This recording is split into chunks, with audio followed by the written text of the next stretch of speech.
This particular session is just kind of a cornucopia. I'm going to cover a lot of different technical stuff for ringing and conducting. Again, if there are particular topics you want to focus on, please do let me know.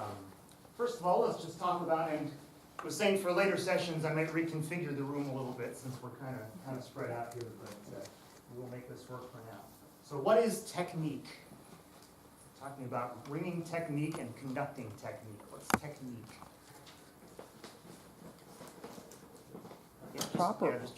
Proper ringing, where well, technique is different styles of ringing, plucking, malleting, that kind of thing. Sure. Sometimes we talk about different techniques, different ways of playing the bells. Other comments or thoughts on definition for technique? Wrong technique is wrong note. What can it be on well, you can play the right note and still have the wrong technique. Well, I don't know. There is a technique in the Levant, dab, stroke. Yeah, when we do a combined session with the beginning handbell group later, Sudha Luchal's going to talk more about Levant. A series of actions that will produce consistent ringing. Sounds like a good definition. I looked up just on screen grabbed this from dictionary.com just to kind of give us some about here. The manner and ability with which an artist, dancer, athlete, or the like employs the technical skill of a particular art, or the body of specialized procedures and methods used in any specific field. So technique is just kind of how do we do what we do. Why is it important to learn about technique? Why are we taking an hour of our morning to talk about this? It makes the job easier. The sound that you get, the Continuity is found. Mm-hmm. And also the appearance, doing the same thing, maybe, instead of one technique here, one technique there. Right, yeah, you want to have consistency across the group. Handbell is very much a team sport, so we all need to work together. It also kind of protects you from injury. Sometimes you do a wrong technique, you can hurt your wrist or your joint or something. Right, absolutely. Having a healthy ringing style, knowing what you're doing so you're not hurting yourself. Handbells are a very physical instrument. A lot of you probably know Psalm 33:3, where it says, play skillfully before the Lord. That's part of our calling as church musicians, is to give God our best. So I think that's why it's important to focus on technique, to do exactly what you're doing, coming to conferences, learning from one another about how we can do what we do a little bit better. So I want to first just kind of start talking about some different techniques for ringers. Again, we're just going to kind of jump around and do some different topics here. How many of you in your groups, whether you're a ringer or director, how many of you move around positions? As opposed to how many of you pretty much stay in the same spots? And different things work for different groups. I know Arnold Sherman, handbell composer, conductor, a lot of you probably familiar with. He likes to keep people in the same spots, so there's nothing wrong with that. A lot of groups do move around a lot. I like to encourage people to move around at least a little bit, just so that they're familiar with the particular techniques involved with different spots. Plus, you're missing a ringer and you need someone to step in and, I only play F5, G5. You want to make sure that people are comfortable enough, especially in a more advanced ensemble, to be able to fill in any role. So let's talk about some of the differences between the ranges of the bells. We've got our treble bells, we've got our middle bells, and we've got our bass bells. Middle bells are sometimes referred to as the battery bells. I always say the main differences are the middle bells, the challenge is that you just tend to play a lot more. The high bells don't always play as often, but they usually have the melody, so it's that much more noticeable if something is out of place. And the bass bells, the challenge really is just the physical weight and so forth of the instrument. But let's talk about some different things that you encounter in those different ranges. I'm going to go ahead and come around the front here just so you can see what I'm doing a little bit better. How many of you are familiar with weaving? So most of you, just for those who aren't, in the middle bells, since you tend to play a lot, especially if you're getting more advanced music, it has a lot of sharps and flats. Some of you have probably seen this before, and if we have time later, maybe I'll let some of you try this, where you ring a bell this way, damp it on the table while you ring the next bell, ring the next bell, damp the other one on the table. You notice I'm always ringing off to the side, I'm never crossing arms. And that's a good exercise. You can have people just take 4 bells. Let's actually have you stand up at the table and try that. Regardless of whether you end up on the treble or the middle bells, that's a good technique to know.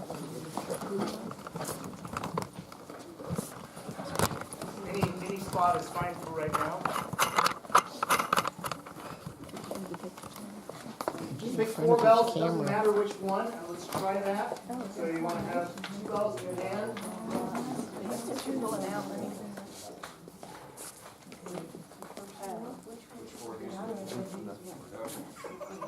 Hopefully.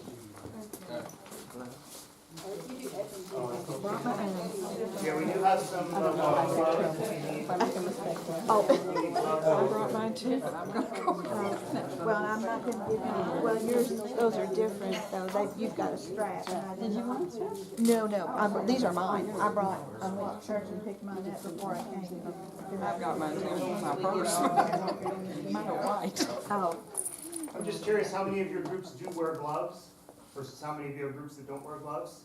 We have an all-glove crowd here. You Yeah. sort of mix. There's a whole school of thought on gloves versus no gloves. Yours were I don't gloves? trust that. But I usually go without the gloves. But if we have time later, we can get into that. So go ahead and pick up 2 bells. Start ringing with your left hand. And then as you ring the next bell, you dance out on the table. Turn your body so you grab the next bell. Then you go back in the other direction. We're going to practice that just a little bit. Sounds like most of you are familiar with this technique. Yeah, all right. Okay, this one. and then, Put this down like But this is a good exercise that you can have your groups do. It's really helpful if you've got spots where you've got, F sharp, G, F sharp, F. that's the way I Switching did bells it, back and and he forth was a lot way out to the side. They need A lot of accidentals. to. Most of you know for basic ringing technique, big circles. Why do we emphasize big circles in the handbell? Sound Part of it's the sound, right? We're really pushing the sound and out. the visual. Part of it is visual. Handbells are an instrument that involve a lot of moving, and whether we like it or not, people are watching us while we're playing as well as listening. So we need to be conscious of what we look like. And a nice, motion like this is a lot more pleasing to watch than something like that. Part of it also, if you think about the Doppler effect, where you've got something moving away from you or moving towards you, it changes the pitch slightly. As the bell is moving, that'll add a little bit of vibrato to the sound. That's why we do the tower swings. Do that Doppler effect of the pitch kind of going whoa, whoa. You get a little bit of that even with the circular motion, so that's kind of this nice vibrato and shimmer to the sound. Let's talk about treble bells a little bit.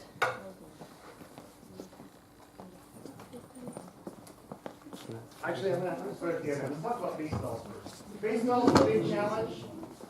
Of course, it's just the physical weight.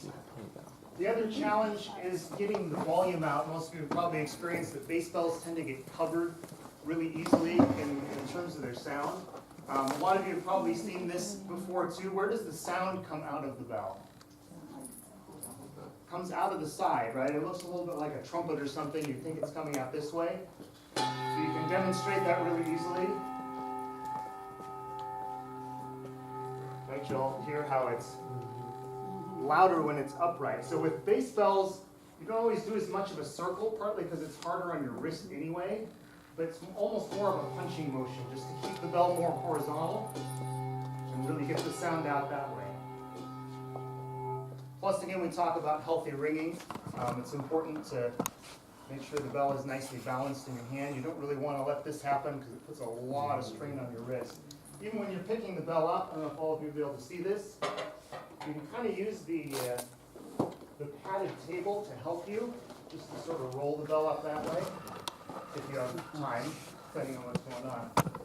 Another thing you can do, this looks a little scary, but most of the weight of the bell is in the casting, so it's okay with the bass bells to actually have them a little bit off the table like that. Again, that looks a little scary, but you know, most of the weight of the bell is here, and then you can really quickly roll the bell up and down too. So that's kind of a trick you can use if you have some quick bell changes in bass bells.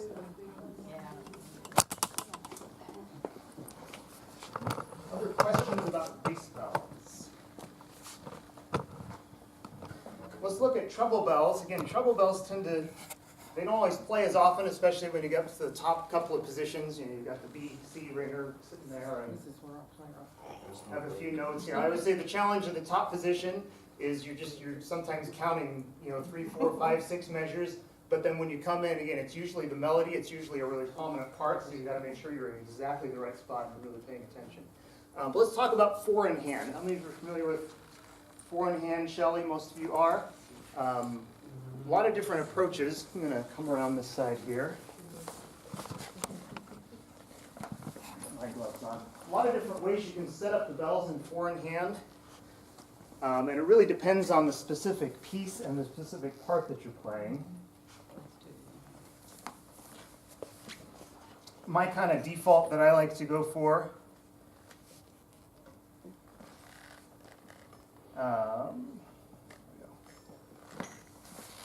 is so I've got my left hand.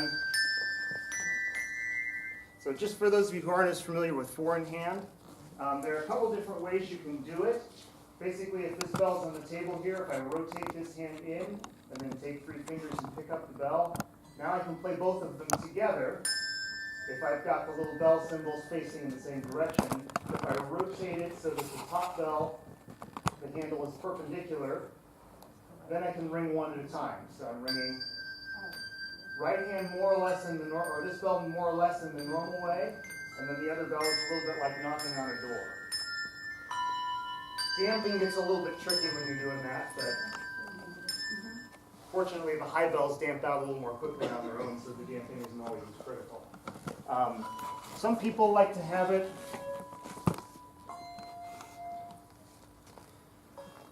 what I tend to do is have it so that the left hand has the lower 2 notes, and then you've got the wrong way here, sorry.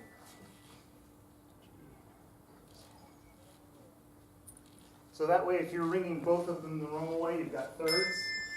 Or if you're doing both of the knocking on the door motion, you've got thirds. But again, it really depends on the piece. Some pieces, you know, it's really helpful if you've just got, if you're the G-A ringer and you just have a few G sharps, to have the G sharp ready to go this way if you have some quick changes. You can kind of, you know, ring and damp like that if you practice it a little bit. There's also a sweet spot if you do have a spot where you have to play both bells together. If you do it just right, takes a little practice. There it is.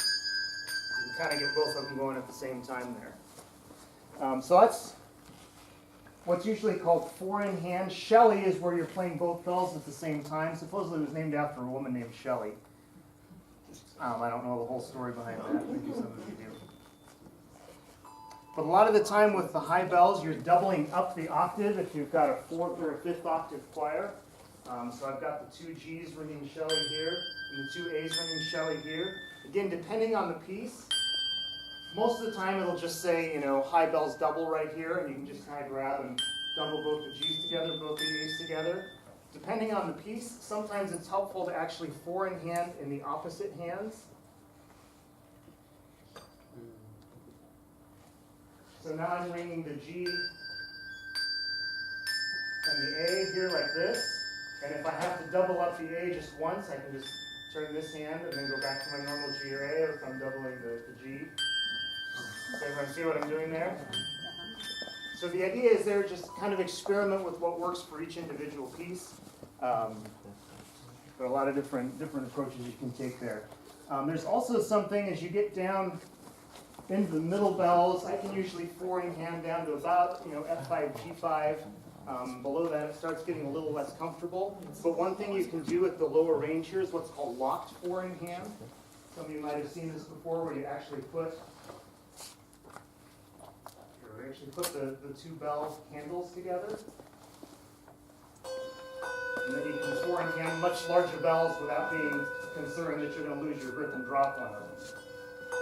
So I can do that pretty well down to about 2/4, 8/4 if you need to do four in hand down that way. It takes a little longer to set it up, obviously. You can't do a quick change, but that might be a useful technique for some of you. Any other questions about four in hand or Shelley ringing?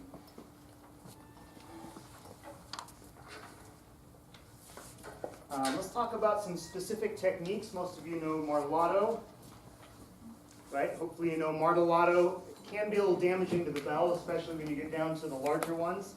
So just make sure you're keeping the bell always parallel to the table, and just a few inches above is usually enough. Martellato is such a harsh sound anyway. Depending on the piece, you usually don't need to do it with too much volume. Thumb damp, of course, is where you do your thumb on the bell, preferably with gloves. We're doing thumb damps without gloves, you just have to polish right away afterwards.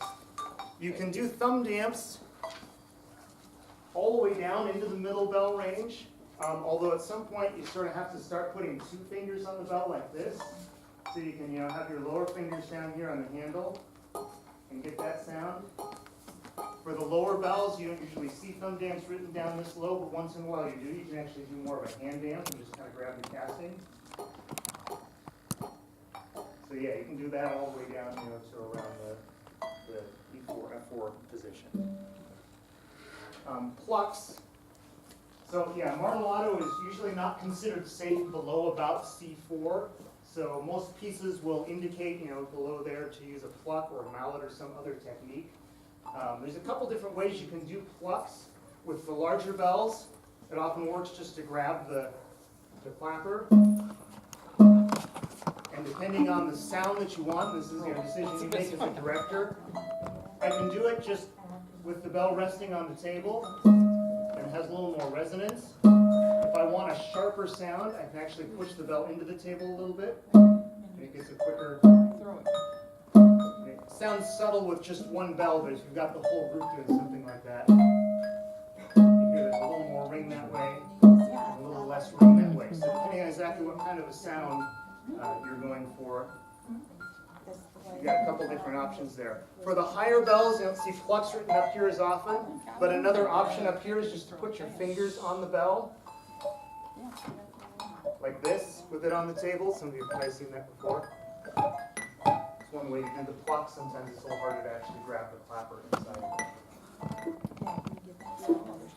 Because we'll have a mallet on the table. Let's get some of these out.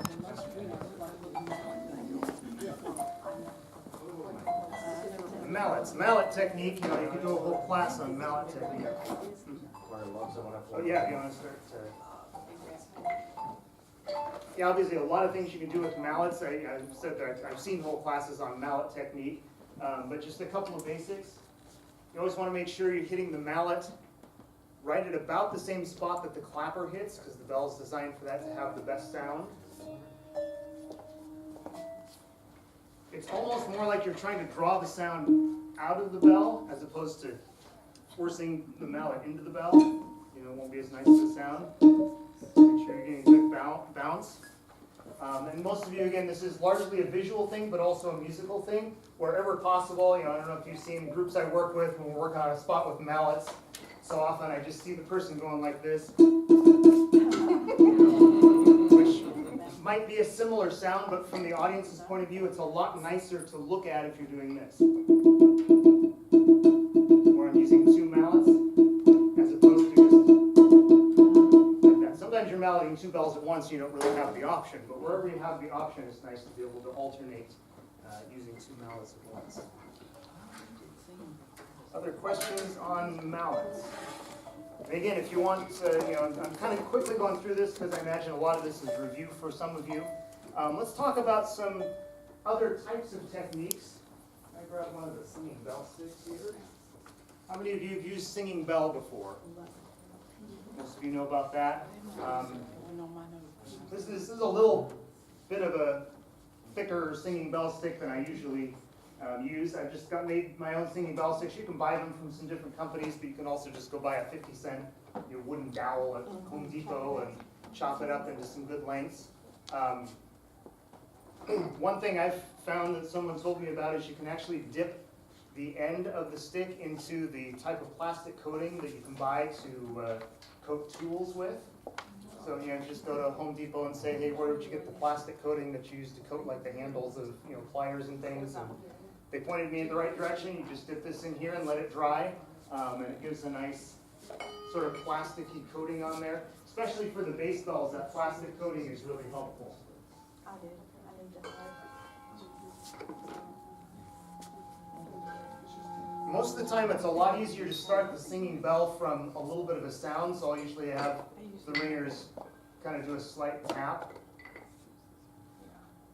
just so you can get it going quicker. If you try to start it from nothing, I mean, it'll work, but it takes a long time. So yeah, either a soft ring, and then keep the sound going, or just a little tap with the singing bell stick. Sometimes. Higher than about C4 or so, I find the bare wood tends to work a little bit better than the plastic coating.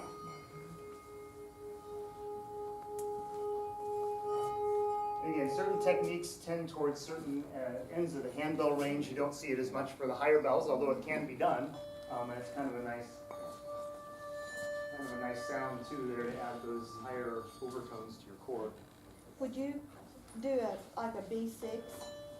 I bought a piece that had singing bells, and we worked and worked, never could get it to sing. Yeah, I don't know that I've ever tried it on this size of a It bell. was in the piece, and I Googled specific for that range, and it never demonstrated. Yeah, sometimes you can actually use the handle of a mallet, especially for the lower bells, because it's kind of that same plasticky material. Of course, it's gonna die pretty fast anyway, but we could never even get it to start. Smaller dowel rods, we found do work. Some of them are tricky in the small range, but they'll work with a little smaller dowel rod. Yeah, as I say, the higher up you get, it's probably going to be more sensitive even to the softness of the wood. You know, if you've got a hardwood dowel versus more of a soft dowel, it might work better with a harder wood and, like you're saying, a smaller diameter. That's all I can think. I've never really used singing bell above about the G5 range. Yeah, and that's a nice, beautiful sound in that range. But I'm sure it's doable with these. You just have to find exactly the right thickness and hardness of the We dowel. gave up on that.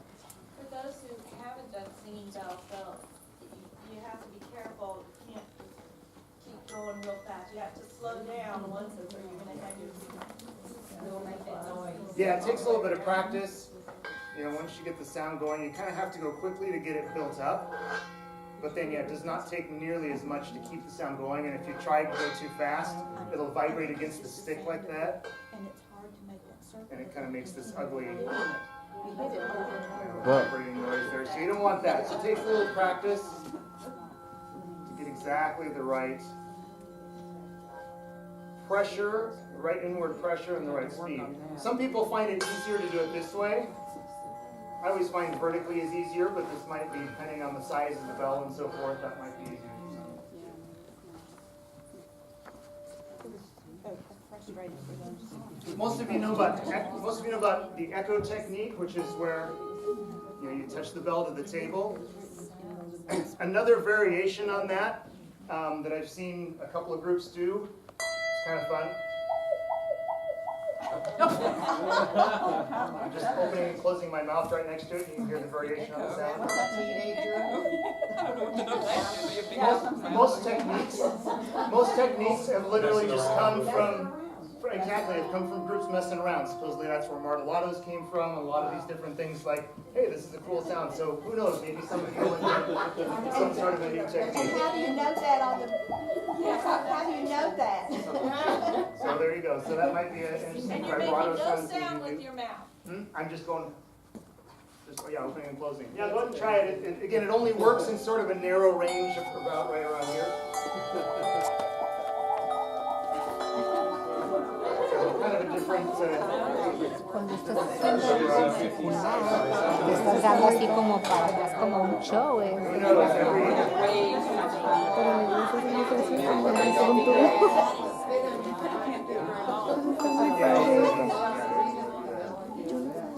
I've also seen a few pieces where you actually put the bells on a piece of paper or even a piece of aluminum foil to get kind of a different percussive sound. So again, depending on the piece you're doing, that might be interesting for you.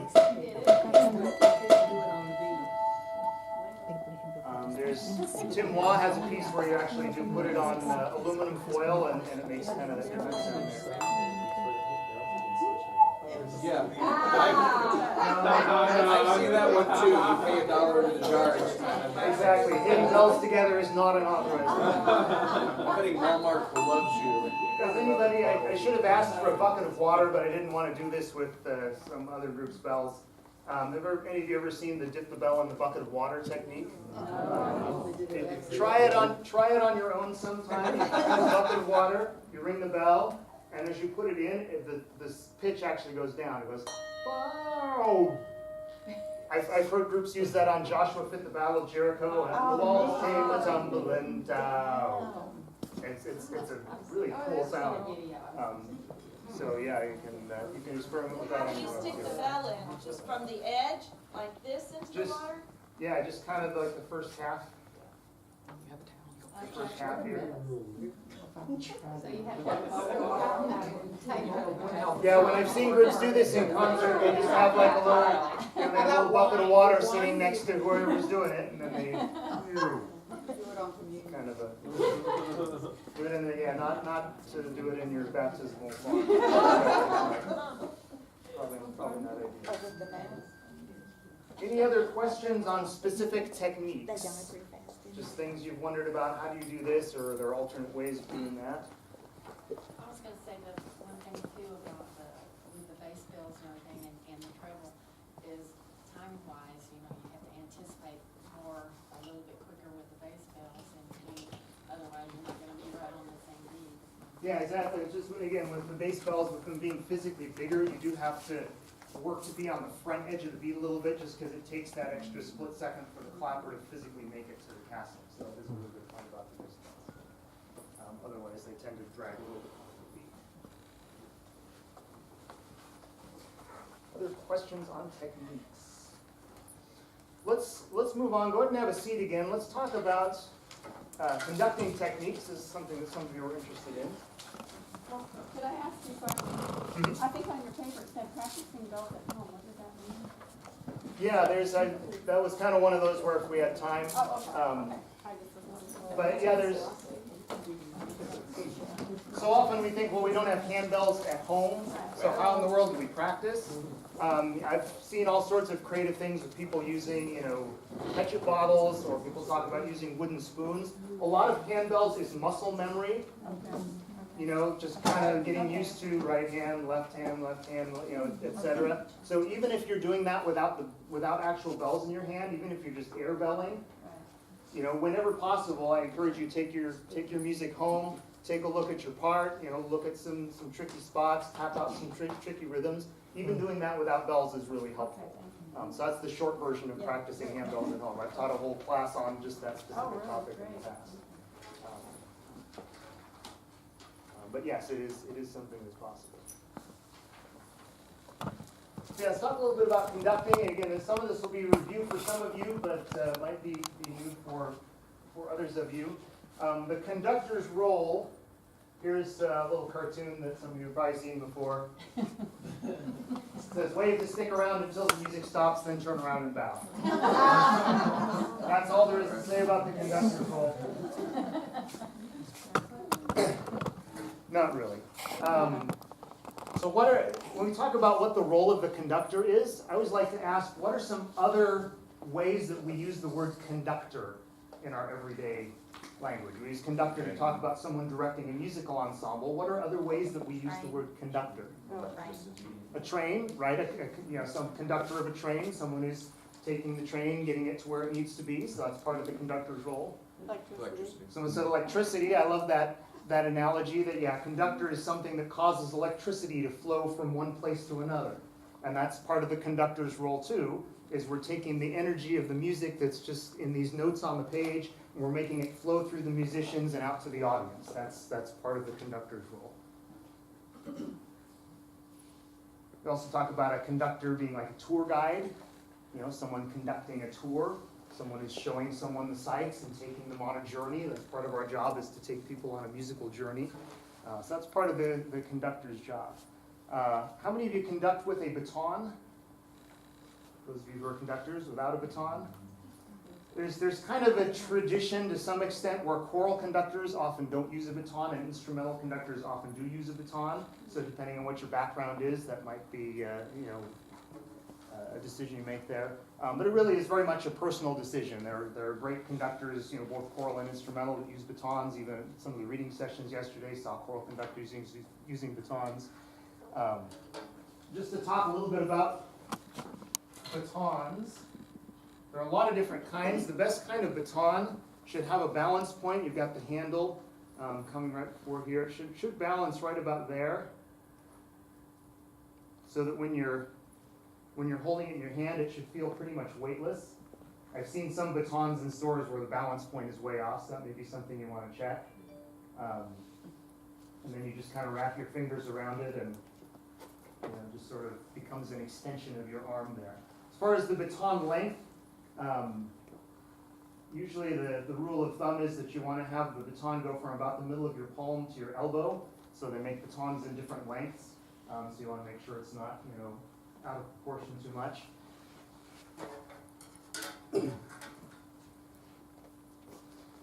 If you're not using a baton, there are a couple different schools of thought on how you should hold your hand.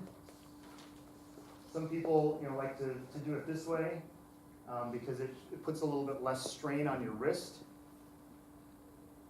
conducting like that. Some people like to do it this way. Some choral conductors feel this shape kind of encourages good diaphragmatic singing. It also allows you to have a little bit more sense of gesture with your fingertips if you do it this way. But again, there's no wrong answer. It's really a personal decision, this way versus this way. Everybody try that, just depending on which way you've typically done it. Everybody try conducting just with your hand held vertically like that.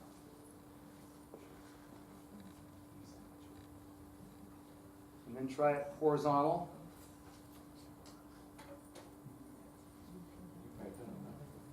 You want to make sure that your fingers, that everything isn't kind of flailing around. You want to really have a good focal point for where the beat is too. So you see some conductors where their fingers are kind of all over the place. So yeah, don't let your thumb or your fingers be flailing around too much. So those are a couple different options for baton and hand position. Let's talk about the basic patterns. Again, review for many of you, maybe new for some of you if you're just getting started on conducting. A 2-beat pattern. In conducting, the first beat, beat 1, is always down. That's why it's sometimes called the down beat. So regardless of the time signature, beat 1 is always down. You're starting up here. And then for a 2-beat pattern, you just sort of do a little hook or a little letter J. So you go 1, 2. Everybody go ahead and try that.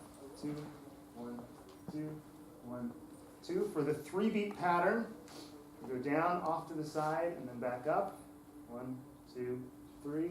1, 2, 3. 1, 2, 3. And then for a 4-beat pattern, it's down in front of your body, then off to the side, and then up. 1, 2, 3, 4. 1, 2, 3, 4. How many of you are any left-handed conductors? And again, there are different arguments and different schools of thought about whether everyone should conduct right-handed. I tend to fall more in the school that if you're left-handed, you conduct with your left hand. You just mirror you do the mirror image of what you're seeing up there.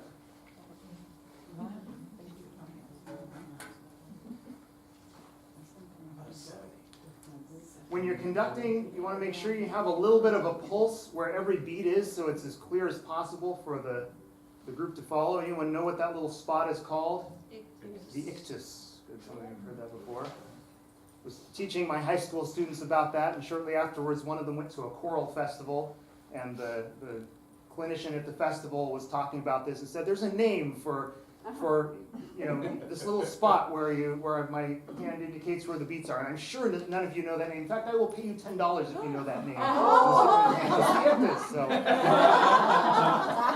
Did they pay So us? you could, and sure enough, he's like, hand it. Gotta make sure you have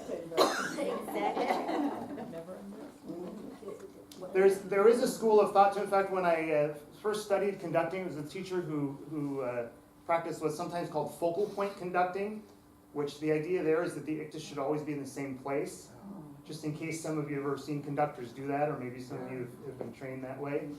And the argument for that is that it really keeps everyone focused on exactly one spot. You know, you can really have everyone's attention right in this one spot. Sometimes it's a little harder to follow the pattern that way. I said I was actually first taught that way, and later worked with a teacher who did more of the traditional pattern. I found more of the traditional pattern is more helpful for me. But again, just in case some of you ever see that focal point conducting.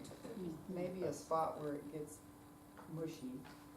Yeah, maybe if you really need to, and again, these are all different tools that you can use. There might be a spot where that focal point really is helpful, where you really need people zeroed in on you for one particular. It doesn't work if they don't watch, though. Sorry, what? It doesn't work if they don't watch. Well, yes, that's a whole other issue right there. Yeah, that's right, doesn't matter what you're doing. Most of you are familiar with compound meters, like 6/8 time, where you have two groups of three, so you conduct that in a two pattern, of course. 1, 2, 3, 4, 5, 6, 1, 2, 3, 4, 5, 6, or 9/8 time. 1, 2, 3, 4, 5, 6, 7, 8, 9, so you're grouping the beats together.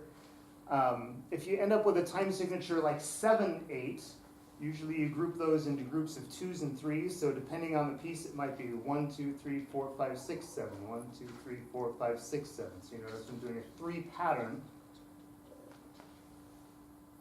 but the beats are of uneven length. So I'm thinking 1, 2, 3, 4, 5, 6, 7, 1, 2, 3, 4, 5, 6, 7. Or some pieces might be 1, 2, 3, 4, 5, 6, 7, 1, 2, 3, 4, 5, 6, 7, depending on how the 2s and 3s are grouped. So if you end up with a 5/8 or a 7/8 or a time signature like that, you're using these same basic patterns. You're just doing, you know, uneven beats. And then you've got time signatures that you counter once in a while, like 5/4.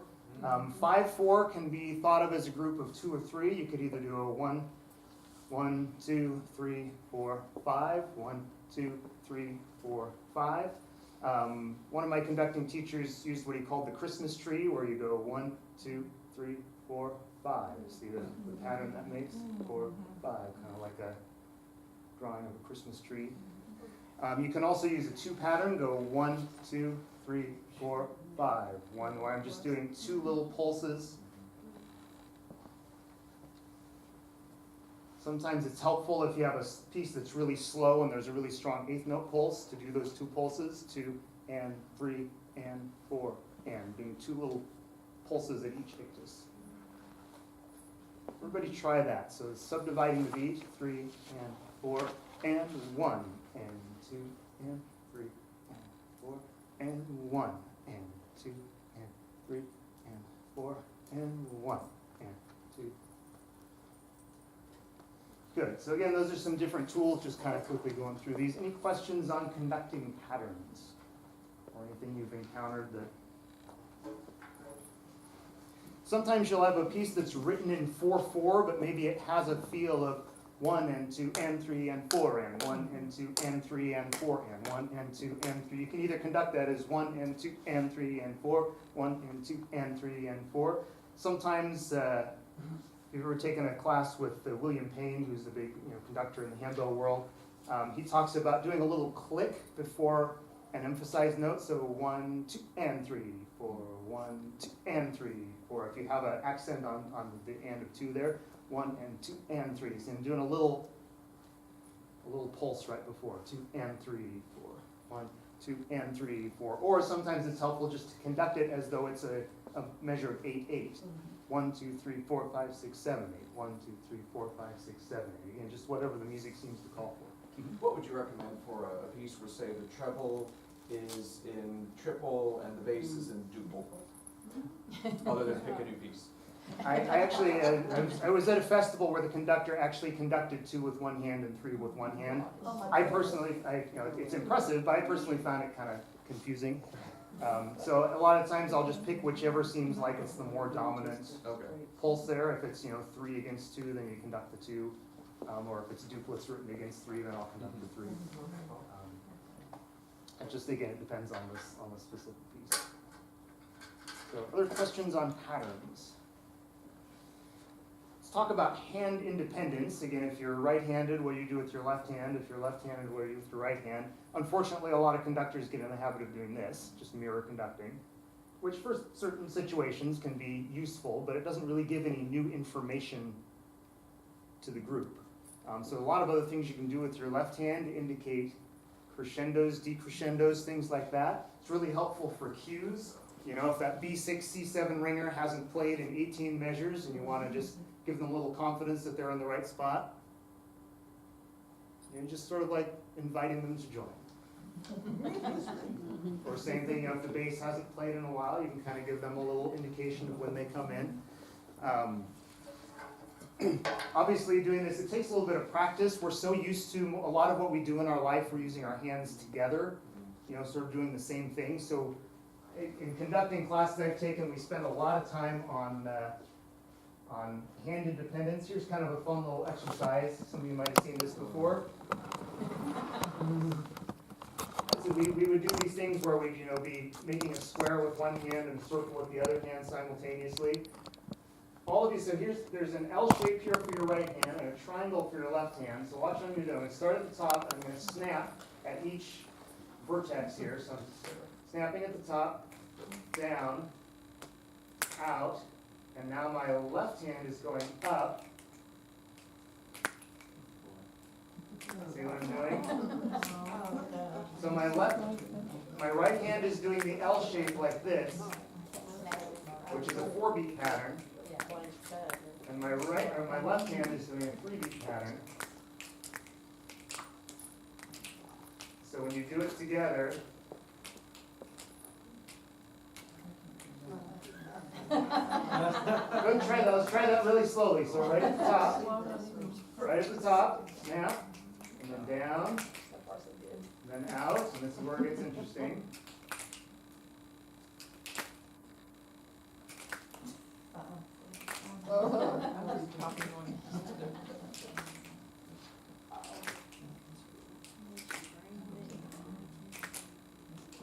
And then finally, we're back together at the top and we start the whole thing over. So that's one fun little exercise you can do just to kind of work on getting your hands to think independently, which will be helpful again in those spots where you have to do a crescendo or something, something else like that. And it's not just your hands that are involved in conducting or ringing for that matter. It really is something you do with your whole body. If you're doing joyful, joyful, we adore thee, and I'm going, are you going to be inspired to play joyfully? Right? You want to look like the music as much as possible. There's a video, some of you might have seen this before, of Leonard Bernstein, who was conducting Haydn Symphony number 88, and at one point, he just stops using his hands and he just conducts with his face. Again, some of you might have seen this before. You just go on YouTube and look for Bernstein conducts with his face. There are a bunch of different posts of this. A little inspiration for us.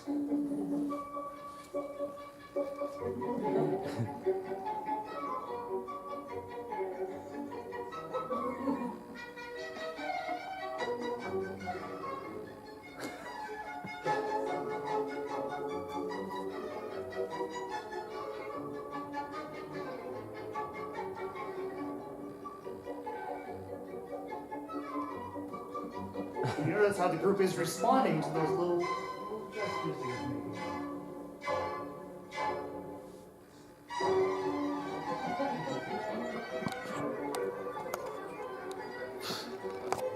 So again, that's not just for conductors, that's for ringers too. We want to look like the music as much as possible. If we're playing joyful, joyful, we enjoy. Some clinicians or conductors say just everyone needs to smile. Well, if you're playing a somber, Lenten piece on Good Friday, you probably don't want to be up there like this. But you should have a demeanor that matches what the music is. Because like I said, whether we want to think about it or not, people are watching us as well as listening to us. A lot of us kind of tend to, conductors and ringers.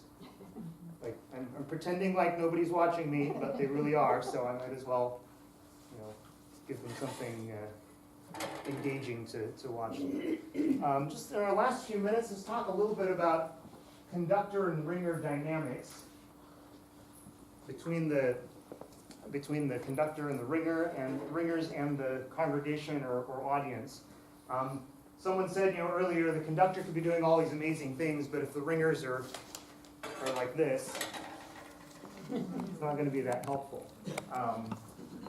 Handbells is such a team sport. It's something where we really do need to be all working together as a unit, and eye contact is a great way to get that to happen, both with the conductor and the group, and also with the group and the audience. If you're as an audience or a congregation watching a group play and they're all kind of in their own little world, you don't really feel like you're as engaged in the music as if they're actually watching you. And I know most ringers, when I tell them that, they say, "Oh, but I'm afraid I'm going to lose my spot if I look up."